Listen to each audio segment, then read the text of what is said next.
Hey everyone, I'm Callan and I'm here with my buddy Jesse, a permaculture expert, and one of my viewers sent some Jerusalem artichoke tubers, and basically we're going to be planting those today. So what is this thing?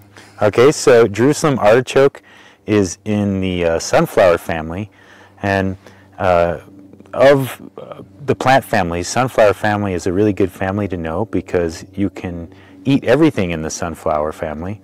You can almost, in all sunflowers, eat all parts of the plant.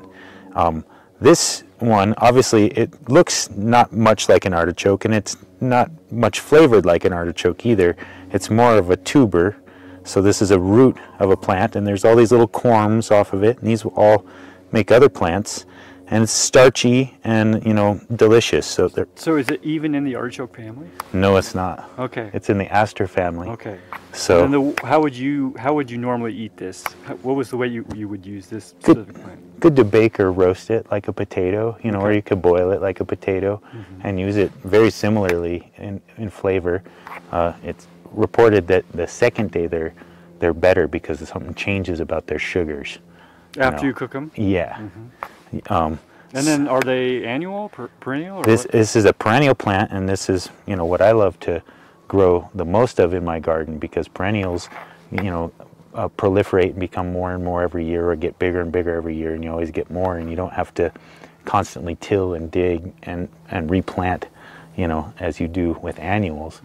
You know, so, and they tend to have more nutritional density, more, you know, interesting like phytochemistry, medicinal phytochemistry and phytonutrients, you know, and, you know, remembering that most of our grocery store plants were hybridized out of wild ancestors, you know, annual and perennial, you know. So, but this is a great plant to utilize in the gardens. We have a native one called Maximilian sunflower, which this is just the Helianthus family, the sunflower, Helianthus, like Helios and Anthus. Sun something? Sun and Anthus, like the anthers are also like yearly. It's like a, you know, so you know, you can also use the seeds and the flowers of this plant. You know, you can roast, you know, the heads like you can sunflowers, you know. Nice. When they're green and young, you know. But mostly people go after these tubers, and like I said, every one of these little corms here will proliferate another plant. And we have several more here that are starting to split, so we're just going to take these and pot them into some pots and get them, you know, up and running pre-season here. Yeah, it's too early to plant it right now. We could plant it right now, but I prefer personally to get a root system developed on some of my transplants before I put them in the garden. Cool. So all right, so let's take a look at that process. Awesome. What we're going to do now is these are some old pots that I recycle from the nursery or from the previous year, and they may have like some funk in there, some, you know, old bacteria or fungi or stuff. So we got a little hydrogen peroxide, and we put it in our water, and we're just going to kind of clean up the pots a little bit. That will give the most advantage for the new plants, so that they're not trying to resist disease. So we'll start with that, and then we'll talk about this soil mix I have here. All right, so you can do this a number of ways. You can make your homemade compost and screen it and add it to maybe some native soil for your potting mix or your seedling mix. But just for on the quick, I went and grabbed some organic potting soil, and this is, you want to look for something that doesn't have peat in it for seedlings. You know, I'm trying to do seedlings primarily here, and getting ready for spring, but we're going to use the same mix just to get these plants up-potted. So this is high in worm castings, compost, and mycorrhiza fungi, you know, and a little bit of like forest products. And this is compost with biochar and a little mycorrhiza, so we can start to inoculate beneficial microorganisms and creating the habitat for them. So once we get these into the ground, they'll kind of have a head start. So what we're going to do right now is just take a bit of this mix. It's got a little bit of perlite in it and stuff too. You don't need that, but it helps. And we're going to just fill these about halfway, just about.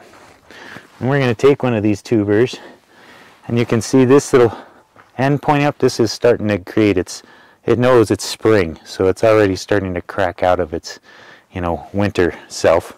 And we're just going to pop that in there, just like a rocket ship, you know. And you want to plant it, you know, 1 to 1.5 the depth, you know, like if it's this long, we want it at least this deep. Is it always that way for seeds? Generally speaking. Seeds and tubers? Seeds and tubers, or any, yeah. You want to plant it like maybe bulbs. You know, they say you should turn it on its side and 1.5 deep for bulbs. You know, so kind of just around there. It doesn't have to be precise, but you just want to get it thoroughly covered. And then you want to make sure that you don't want to press it in too hard, but you want to make sure it's not going to, like, you know, just settle down and be too lofty at the beginning. And then we'll water those in. So we'll do the other 4 now.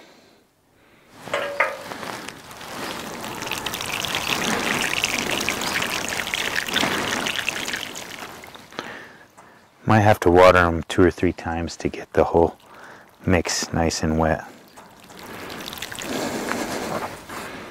How long will it take before you think we'll see something? Oh, I would expect it would be a month or something at this point. It's so cold still at night, and all the plants slow down. They go into a torpor when it gets cold, you know. So there's a lot of things you can plant this time of year, and that's what I'm getting ready seedlings for. You know, greens, peas, beets, carrots, all that kind of stuff. But it takes a while to get them germinated, and then they grow slowly while it's cool. So I made a cold frame over there that I'm keeping my seedlings in. Let's go take a look. All right, so here we have a very simplistic cold frame that I'm just going to use for the next, you know, month or so to get these seedlings up and started. So in here I have my modules all planted out, you know, and I just use some old yogurt cups that I just cut to be able to make tags for my plants, you know. So that's what, instead of spinach? Yeah, this side's chard, this side's spinach. How are you planting those seeds? So similar in these, some of these trays I'm going to split so that it's half and half. I planted a lot of lettuce, a full tray of lettuce, but this is 72 cells, you know, so I'm going to start with my winter greens and all that stuff, and then I'm going to cycle them out and start planting other, I think, tomatoes and chilies and stuff like that. Each cell has, how many seeds of like spinach would you put in? Like with the lettuce, with the spinach I did 2, with the lettuce just a sprinkle, maybe 2 to 4, you know. I try to kind of thickly plant them. Hey Sebastian, hi girl. I try to thickly plant them, you know, because it can make a nice little floret, you know, with a number of plants in there, as long as you're not dropping like 10 in there or something like that. So I fill up, you know, the trays in those tubs, and then I dunk them in water so it like pulls water up, it wicks water up instead of watering on top. And then I spray the top after I planted my seedlings, and like we were talking about, a depth of 1 to 1.5 times, you know, the long edge of the seed or tuber. So then, well, Sebastian wants to live in here now, but excuse me, girl. Boop, boop. She's not gonna let me. Here, girl. You found something good. She's like, no. So we'll put those in there, and then this just rolls up. Okay, you're gonna go inside, kitten. Oh, she's stuck now. Now you're in there.